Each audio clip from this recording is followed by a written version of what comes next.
ला जवळजवळ प्रत्येक कुटुंबावरती आणि कुटुंबामधल्या मुलावरती होणार आहे. कारण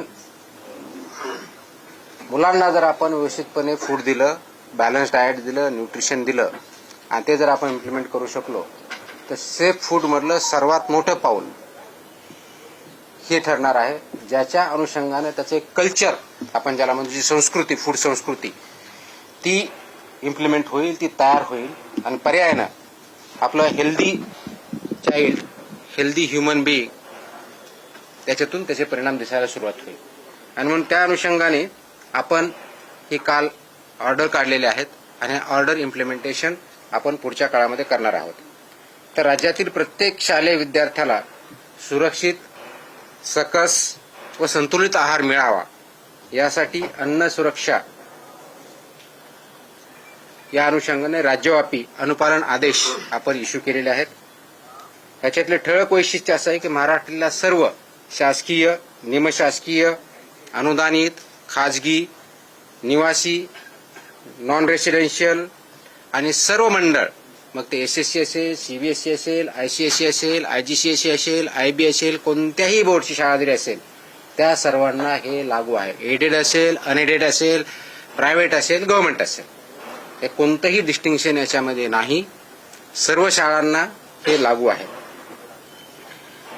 ह्या शाळांमधील कॅन्टीन, टकशॉप, मध्यान्ह भोजन केंद्र ज्याला मिड डे मील स्कीम आपण इम्प्लिमेंट करतो ते, वसतिगृह, वसतिगृहातले स्वयंपाकगृह आणि सर्व अन्न पुरवठादार जे आहेत वैद्य यांचा परवाना आणि नोंदणी अनिवार्य आहे.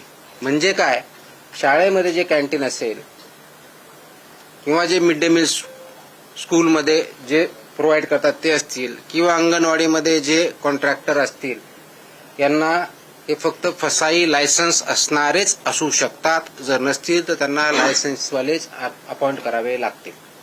विदाऊट लायसन्स होल्डर यांना आपल्या स्कूलमध्ये किंवा कॅन्टीनमध्ये किंवा अंगणवाडीमध्ये फूड सर्व्ह करू शकत नाहीत, हा त्याचा अर्थ आहे. त्या अनुषंगाने त्यांना सर्वांना लागू आहे. त्याचप्रमाणे शाळेच्या आवारात आणि शाळेच्या आउटस्कर्ट म्हणजे भिंतीपासून, ज्याला आउटर साइड ज्याला म्हणतो, त्यापासून 50 मीटर पर्यंत ज्याला HFSS अन्नपदार्थ म्हणतो त्याची विक्री, जाहिरात, विपणन व मोफत वितरणास प्रतिबंध घातलेला आहे. I repeat, and this is very important issue. शाळेच्या आवारात म्हणजे शाळेच्या प्रिमायसेसमध्ये आणि within 50 meters outskirt of the boundary. आता बाउंड्री कोणती, तर आउटर साइड जी असेल ती बाउंड्री, म्हणजे समोरच्या साईडला गेट 2 असतील, पाठीमागे ते कोणत्याही टोकापासून जी काय आउटसाइड साइड आहे तिथून पुढे 50 मीटर लांबीपर्यंत HFSS म्हणजे high fat, trans fat, sugar या प्रकारचे प्रॉडक्ट्स वितरण करण्यास, विक्री करण्यास, जाहिरात करण्यास किंवा मोफत विक्री करण्यास पूर्णपणे बंदी आहे आणि ते स्ट्रिक्टली इम्प्लिमेंट केलं जाईल. त्याच्यामुळं या बाबतीचं इम्प्लिमेंटेशन तिथली लोकल अथॉरिटी विशेष करून मुख्याध्यापकाचे, ज्याला शाळा प्रमुख असं म्हणतो, किंवा प्रिन्सिपल असेल तर प्रिन्सिपल, कारण हे आदेश 12वी इयत्ता 12वी पर्यंतच्या शाळेची डेफिनेशन 12वी पर्यंत आहे आणि हे लागू होतं 22 महिन्याच्या मुलाच्या पासून सुरू होतात. 22 महिन्याच्या मुलापर्यंत लागू नाही, तिथून पुढे म्हणजे अंगणवाडीमध्ये जे मुलं येतात तिथून पुढे चालू होतं ते 12वी पर्यंतच्या मुलं इथपर्यंत हे आदेश लागू आहेत. हे हाय HFSS ज्याला फूड आयटम्स म्हणतो, high fat, trans fat, sugary जे प्रॉडक्ट आहेत ते तिथे विकता येत नाहीत, जाहिरात करता येत नाहीत, वितरण करता येत नाही किंवा फ्रीमध्ये वाटपही करता येत नाही. आणि म्हणून त्याचं इम्प्लिमेंटेशन लोकल लेवलला प्रिन्सिपल, त्यांची स्कूल आणि ती स्कूलमधली जी कमिटी असते त्यांनी करायचं आहे. जास्त मीठ, साखर, संतृप्त चरबी व ट्रान्सफॅट असलेल्या अन्नपदार्थ शालेय परिसरात मज्जाव केलेला आहे. हे ऑर्डरमध्ये आहे. मज्जाव केला मीन्स प्रिव्हेंट केलेला आहे. Ice cream, chocolate, everything. So it comes in that. These are all products of that. So school. I'll answer the questions. I'll answer the questions later on. Let me finish first, then will answer the questions.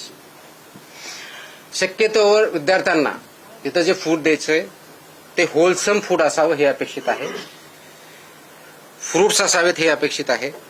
भाज्या, कडधान्य, संपूर्ण धान्य, दूध व स्थानिक पौष्टिक पदार्थ उपलब्ध करून देण्यावर भर असावा हे ॲडवायझरी आहे.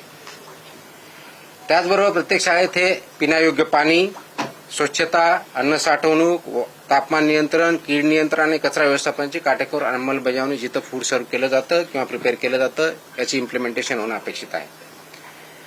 हे करत असताना प्रत्येक शाळेमध्ये एक फूड सेफ्टी डिस्प्ले बोर्ड असणं अपेक्षित आहे.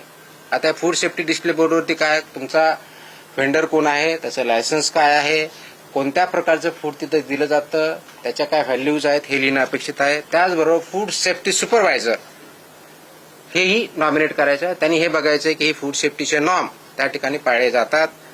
हेल्थ अँड वेलनेस अँबॅसेडर सुद्धा ते अपॉइंट करणं अपेक्षित आहे over a period of time, की त्या शाळेमधून कोणी विद्यार्थी असू शकेल, शिक्षक असू असेल, जो कोणी असेल त्यांनी तो अपॉइंट करायचा आहे किंवा नोडल अधिकारी नियुक्त करणं हे पुढच्या काळामध्ये आपण बंधनकारक करत आहोत, ते आवश्यकता आहे.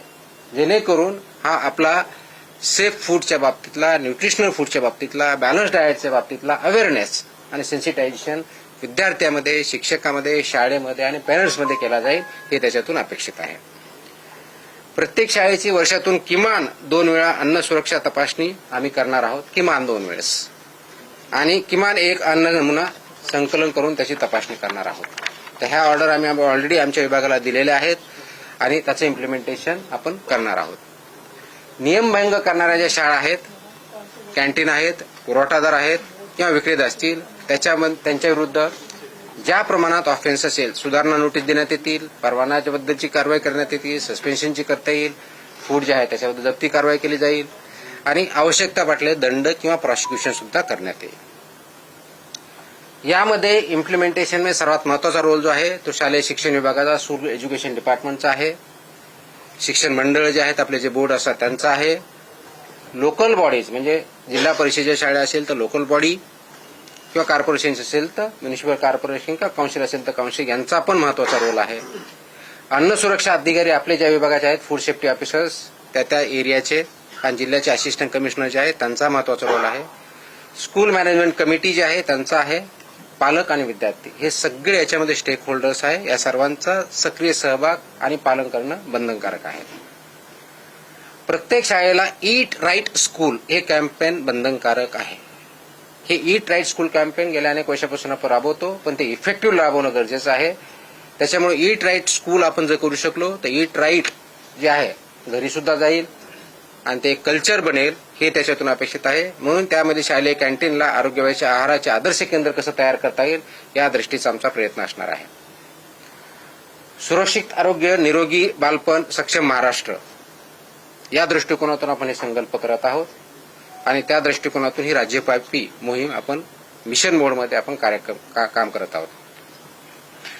हे करण्यासाठी आवश्यक त्या मग ते पीएम पोषण असेल, त्याचबरोबर तुमच्या मिड डे मील स्कूल असेल, पूर्ण फिट बिझनेस ऑपरेटर्स असतील, यामध्ये